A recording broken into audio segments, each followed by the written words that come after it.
Hello everyone, আসসালামু আলাইকুম। চলে আসলাম নতুন একটা সকালে নতুন একটা ব্লগ নিয়ে।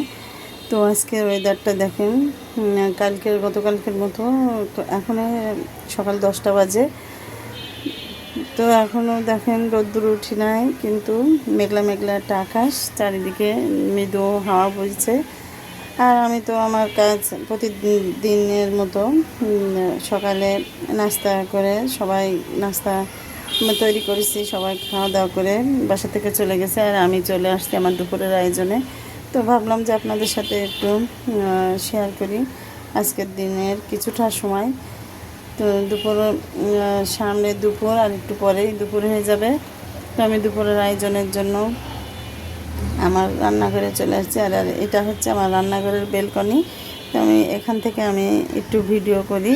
তো দেখেন বাইরে গাছে আমার সাইডের পাশে অন্যের জমি, তো অনেক বড় বড় গাছ আছে আর অনেক বাতাস হয়, এখানে খুব ভালো লাগে।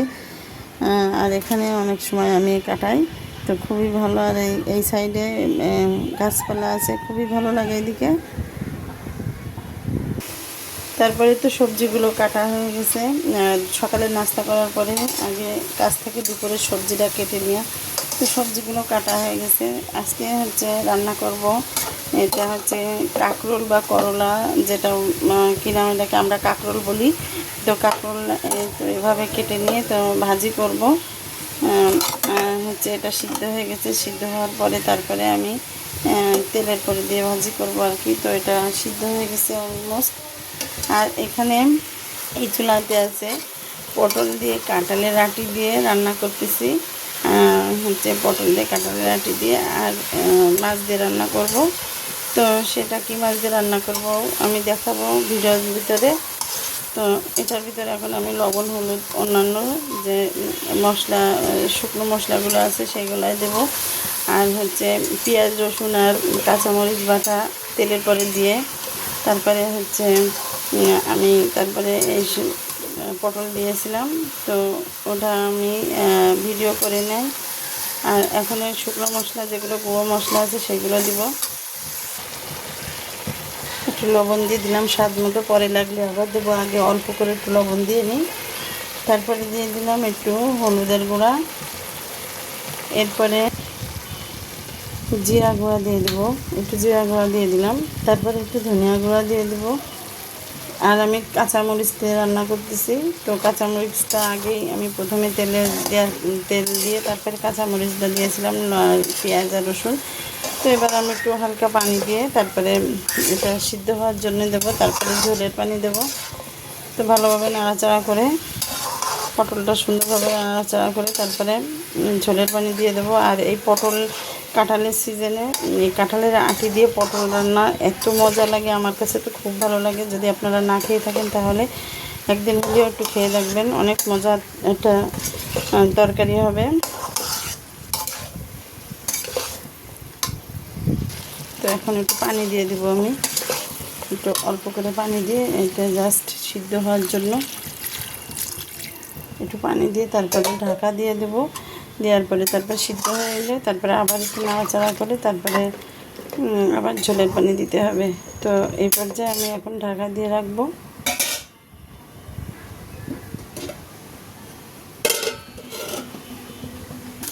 আর কাঁকরোলটা ভাজার জন্য আমি তো তেল দিয়ে তারপরে আলাদা একটা ফ্রাই প্যানে তেল দিয়ে আর হচ্ছে পেঁয়াজ দিয়ে দিয়েছি। তো এই যে কাঁকরোলটা এখানে নামিয়ে রেখেছি। তো এটা একটু ব্রাউন কালার হলে আমি কাঁকরোলটা এটার মধ্যে দিয়ে ভাজবো। আর এদিকে এই চুলায় একটু পানি দিয়ে দিয়েছি, এটা জাল হচ্ছে, তো হইতে লাগবে। আমি প্যানের থেকে সবগুলা দিয়ে দিয়েছি, আর যেগুলো লেগে গেছে আমি এত কিপটা এগুলো আমি উঠানোর জন্য চেষ্টা করতেছি, করে আবার এই যেগুলো উঠাতে পারছি সেগুলো আবার আমি হচ্ছে ভাজি করার ভিতরে দিয়ে দিচ্ছি, যাতে অল্প অল্প করে উঠাতে পারছি। এগুলো লেগে গেছে, উঠানো যাবে না। তো আমার ভাজিটা সবগুলো নামাই দেওয়া হয়ে গেছে এই কড়াইয়ের ভিতরে। নড়ে যাস কেন? এক হাতে ধরতে হয় আর এক হাতে নাড়তে হয়, কিন্তু আমার এক হাতে মোবাইল রয়েছে, আমি ভিডিও করতেছি, আর এক হাতে দিয়ে ভাজিটা নাড়তেছি। দেখেন বারে বার শুধু নড়ে যাচ্ছে, ওদিকে সরে যাচ্ছে, এই অবস্থা হচ্ছে। একটু করলা ভাজি করতেছি, এই যে ভালো করে নাড়া দিতে হবে। আর এই তো এদিকে আমার ভাজিটা হয়ে গেছে এবং নামায়ও রাখেছি। আর এখানে আলাদা আর একটা প্যানে আমি মাছটা একটু ফ্রাই করে নিচ্ছি। তো তার জন্য আমি তেল দিয়ে তারপরে একটু মাছগুলো দিয়ে দিচ্ছি। তো মাছগুলো ফ্রাই করা হয়ে গেলে তারপরে আলাদাভাবে আর একটু ভুনা করে তারপরে ওই পটলের ভিতর দেবো, তরকারির ভিতরে।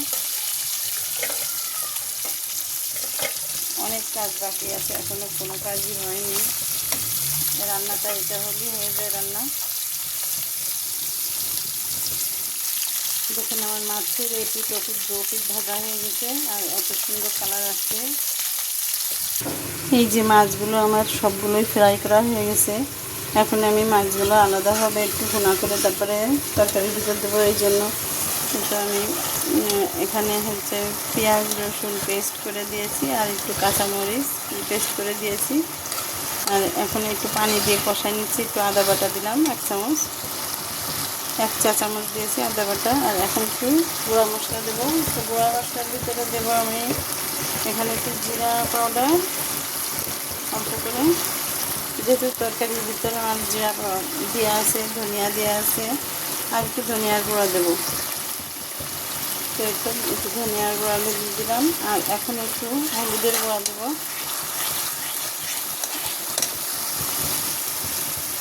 একটু হলুদের গুঁড়া দেবো সামান্য অল্প করে। তারপরে একটু লবণ দেবো।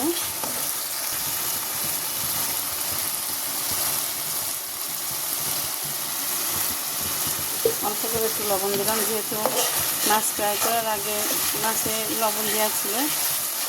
এখন একটু পানি দেব। তো আমি যে ব্লেন্ডার জারে আমি মশলাটা পেস্ট করে নিয়েছিলাম সেটা ধুয়ে আর কি দিয়ে দিলাম পানিটা।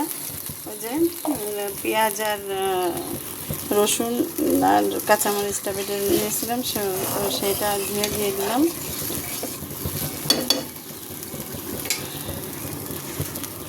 এখন মাছগুলো দিয়ে দেবো। তারপরে 1-2 বলক দিলে আমি এটা আবার ট্রান্সফার করে একটু এই তরকারির ভিতর দিয়ে দেবো।